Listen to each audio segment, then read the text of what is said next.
Coming up next on News 9 Primetime. Family and friends gather to pay final tribute to Leon Klinghoffer. A new aftershock hits our area following last weekend's quake. The UN plays host on its 40th birthday. I'll have a report. A judge gives striking teachers an incentive to keep talking. And in Twice in a Lifetime, Gene Hackman must choose between Anne Margaret and Ellen Burstyn. Yes, and you may have to choose between a fall and summer wardrobe. One unlikely card has decked the Royals in the World Series, while a couple of New Jerseyans delivered a 1-2 punch to the Jets. News 9 Primetime is next. Join us.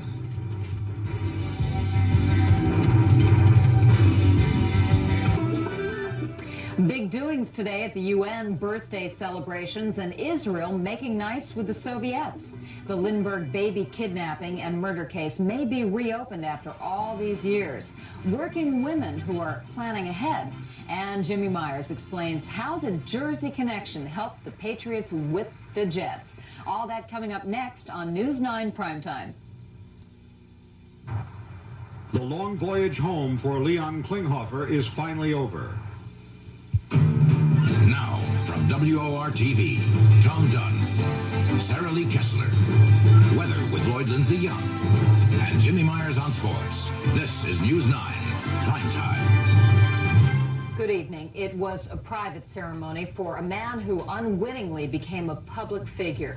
Today, the man killed by the Achille Lauro hijackers was buried. News 9's Stephanie Shelton reports on the funeral of Leon Klinghoffer.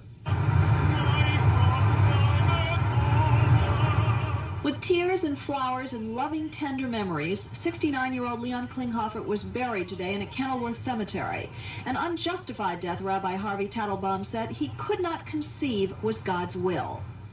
At the funeral services in Temple Sharai Tefillah, closed to cameras, the rabbi told Klinghoffer's widow Marilyn and their daughters that those who murdered their husband and father were, as he put it, simply murderers, liars, and thugs.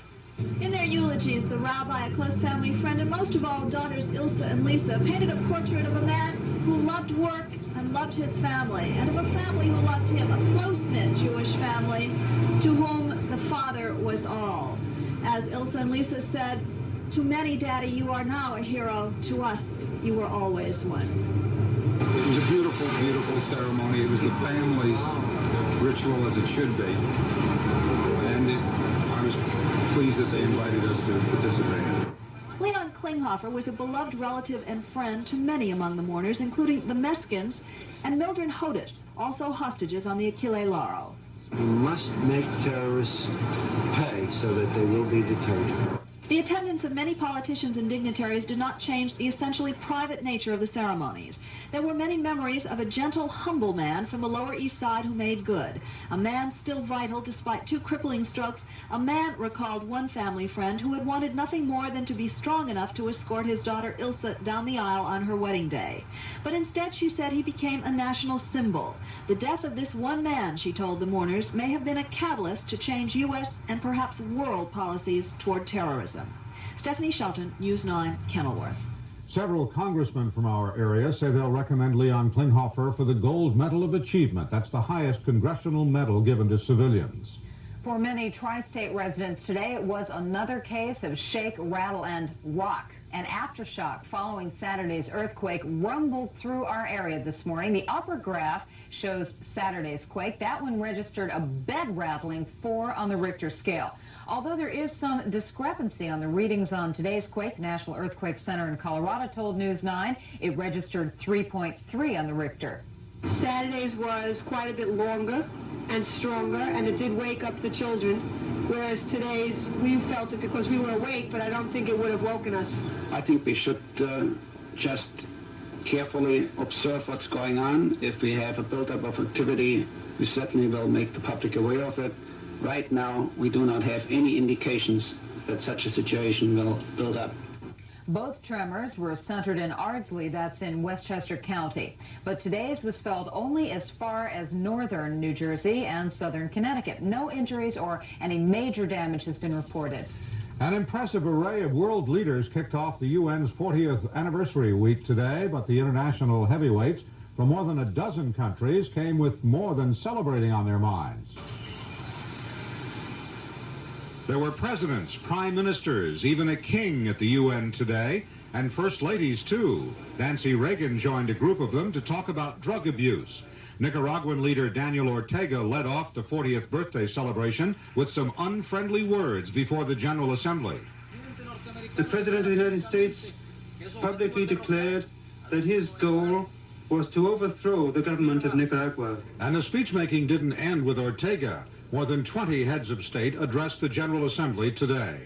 Israel's Shimon Peres used the opportunity to push for direct peace talks with Jordan. Let all parties to the dispute facilitate a new phrase in the Arab-Israeli peace by renouncing and putting an end to the use of violence. But while inside the General Assembly there was plenty of action, outside the UN it was surprisingly quiet. There were police walking dogs, police on horseback, police standing guard, but all was quiet on First Avenue.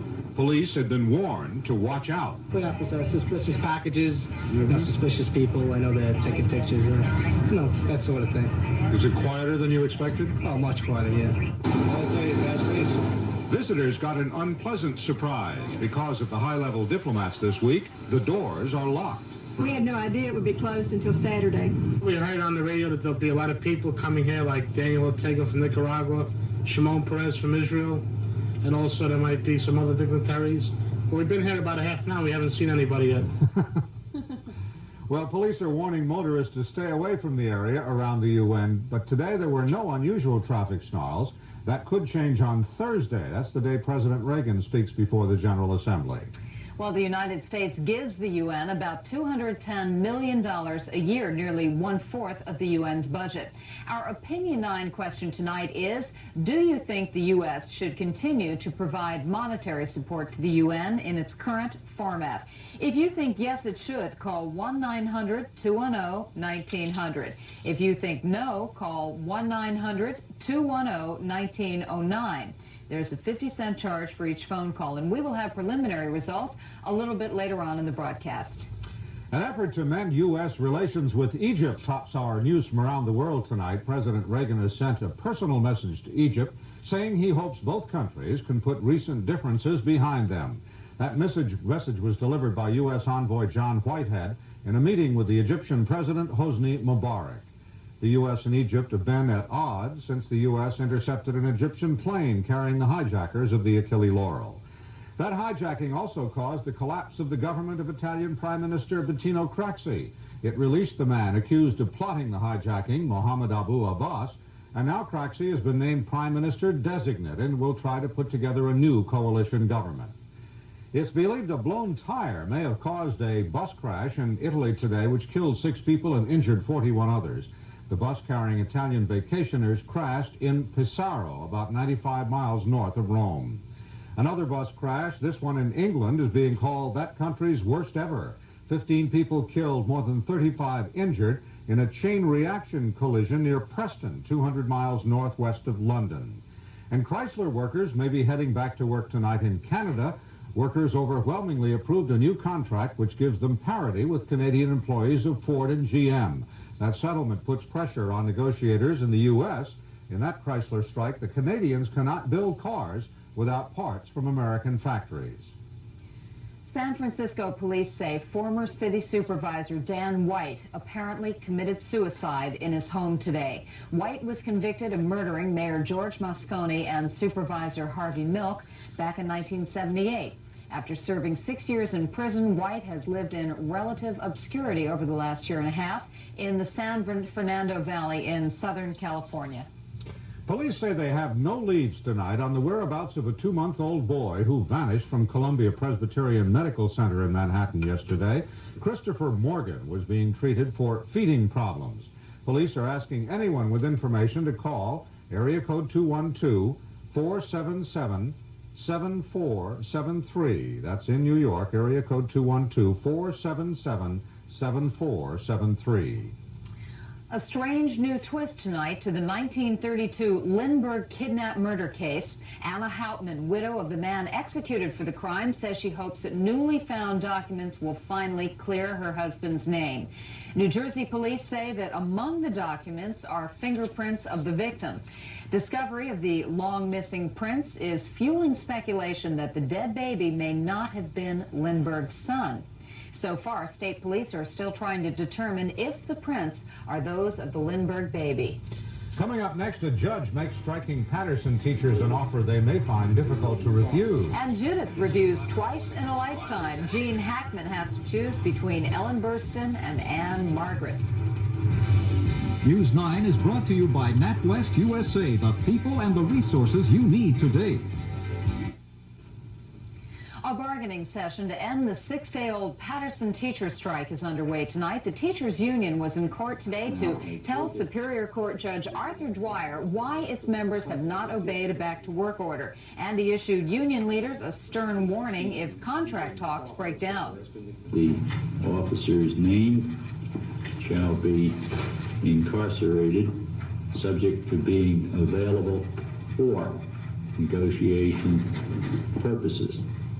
The terms of release from incarceration shall be the termination of the strike. Judge Dwyer also warned the teachers if they are not back in the classroom by Friday, he will fine each teacher 1 day's pay for each day they're out on strike. Tom? Topping our other tri-state news tonight, New York City's transit authorities say subway fares could be going up. The TA presented its 1986 budget today, and it's $275 million out of balance. That's because of ridership, and federal subsidies are both lower. In Manhattan today, federal agents seized the cruise ship Britannis just hours before it was to sail to Bermuda with 800 passengers. That came after 75 crew members complained they were owed nearly $360,000 in back pay. In Bridgeport, Connecticut, sentence scheduled for tomorrow for 2 prep school students who admitted helping finance a drug-buying trip to South America. Police say at least 24 others from Choate Rosemary Hall are involved in that scheme. In Trenton, the man police say hijacked an ambulance had his day in court. Michael Lentz arraigned on charges he commandeered an ambulance and held 3 attendants hostage last Friday. The ambulance crashed after a wild chase. Lentz is being held on $200,000 bail. Still ahead tonight, Lloyd, are you ready there? Certainly I am. Lloyd's gonna have a I've been ready for hours. I have got a forecast that will make you get your shorts out. You really? Any? No, Lloyd, of course not. All right, must be good weather. Jimmy has all the sports. I don't need shorts either. Not a pleasant Giant Stadium's homecoming for South River's Joe Theismann. A couple of New Jerseyans gave the Jets an unfriendly welcome to Massachusetts, while in Missouri, Terry Pendleton is showing off his stuff in the World Series. News 9 is brought to you by Newsday.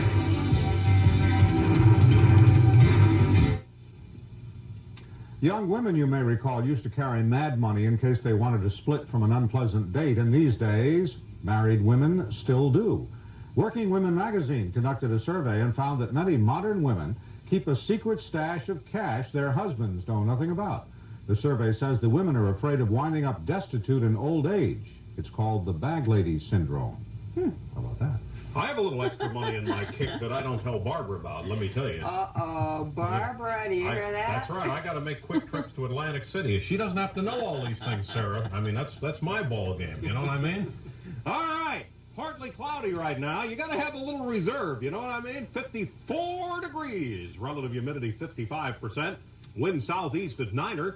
And our barometer's falling at 30-38. Top of the evening to everybody. Before I go any further, without further ado, I have to say, hello, Long Island. Herma Levy, loyal Channel 9 fan, lives out on Long Island.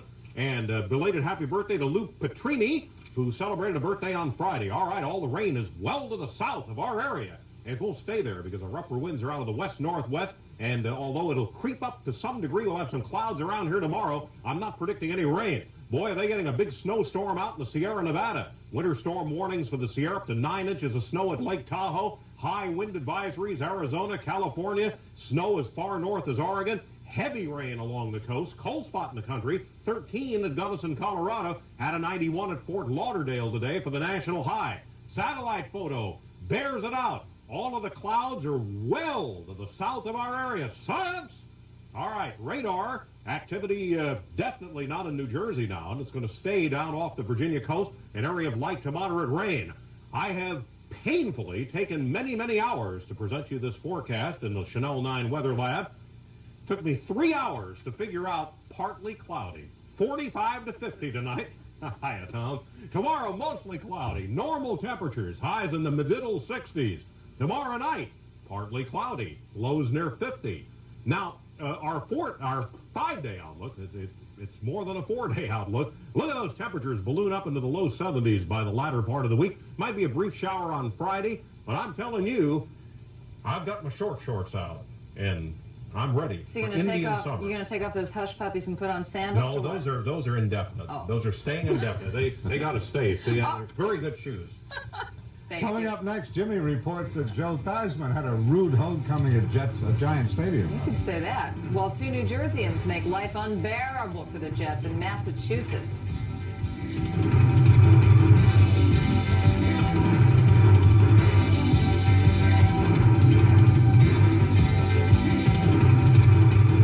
News 9 weather is brought to you by your Tri-State Lincoln Mercury dealer.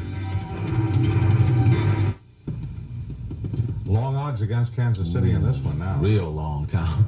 Joaquin Andujar and Brett Saberhagen are the scheduled starting pitchers when the I-70 series, the World Series that is, resumes in St. Louis tomorrow. The Cards officially scratched outfielder Vince Coleman for the rest of this series. Last week, the game's #1 base stealer suffered a freak injury when his left leg was run over by an automatic tarpaulin at Busch Stadium. With the Cards holding a 2-games-to-none lead in the best-of-7 series, it's not too soon for some people to be thinking about the most valuable player candidates. At the top of the list, Terry Pendleton, the third baseman from the Cardinals, his great over-the-shoulder catch and a perfect throw to the plate to nail Jim Sundberg is worth another look. This is a pretty play. I'll tell you, that was game 1. Cardinals win that one 3-1.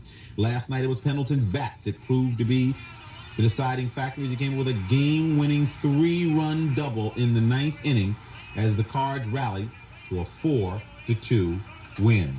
True, the series is not over, and some people may say Tito Landrum. That could be true, too, but the Cards are heavy favorites, and unless the Royals do something drastic, Terry Pendleton just might cop the MVP award as well as a World Series championship ring. The New York Giants got back to basics yesterday, meaning good defense and a ball-control offense as they beat the Washington Redskins 17-3 to snap a 2-game losing streak. The defense turned in the key play of the game in the first quarter. Defensive back Perry Williams deflected a pass intended for Skins wide receiver Doug Clark. Herb Welch came with the interception in the end zone. And that was really the beginning of a long day for Skins quarterback Joe Theismann, who hails from South River, New Jersey. The Giants offense mounted an 80-yard drive following the turnover. Phil Simms to rookie tight end Mark Bavaro was the payoff, 7-0. The Giants never looked back. They would come up with 7 sacks as Lawrence Taylor got 2 of them along with 11 solo tackles. On another front, the Jersey connection of Irving Fryar, seen here, and Andre Tippett led the Patriots past the Jets 20-13. Fryar from Mount Holly, New Jersey, caught a 36-yard TD, and Tippett from Barringer High School in Newark, New Jersey, recorded 3 sacks as the Patriots snapped the Jets' 5-game win streak. Mr. Tippett was all over the place yesterday. The Jets are 5-2 on the year, while the Giants are 4-3. Well, it was the end of the winning streak for the Jets. It was the start of one for the Rangers. Hopefully, pick up the action in the third period. Last night, score tied 3-3. Barry Beck moving in from the left side, directs the traffic. Rookie Mike Ridley shoots. Rookie Kelly Miller follows for the rebound. His second goal of the game proved to be the game winner. The Rangers over the Canucks, final of 4-3. And finally, a couple of semifinal upsets in the New Jersey High School Girls Tennis Tournament. Jolie Harvarnik beat Danielle Clerman. Now, Clerman, Miss Clerman, it was her first loss after 68 straight wins. And fourth-seeded Debbie Marangello defeated Cindy Greenberg. The final is set for Thursday. And that's what it is in sports. Tom. Okay, thank you, Jimmy. Coming up next, Judith reviews Twice in a Lifetime. It's a romantic triangle starring Gene Hackman, Ellen Burstyn, and Anne Margaret. Stay with us.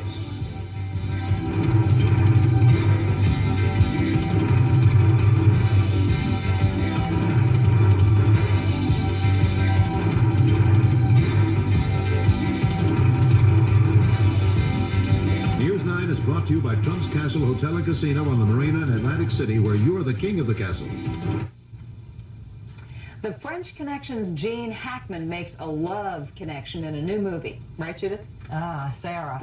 At last we have a people movie, Twice in a Lifetime, written by Colin Welland, who wrote Chariots of Fire, and directed by Bud Yorkin, who gave us Divorce American Style in 1967.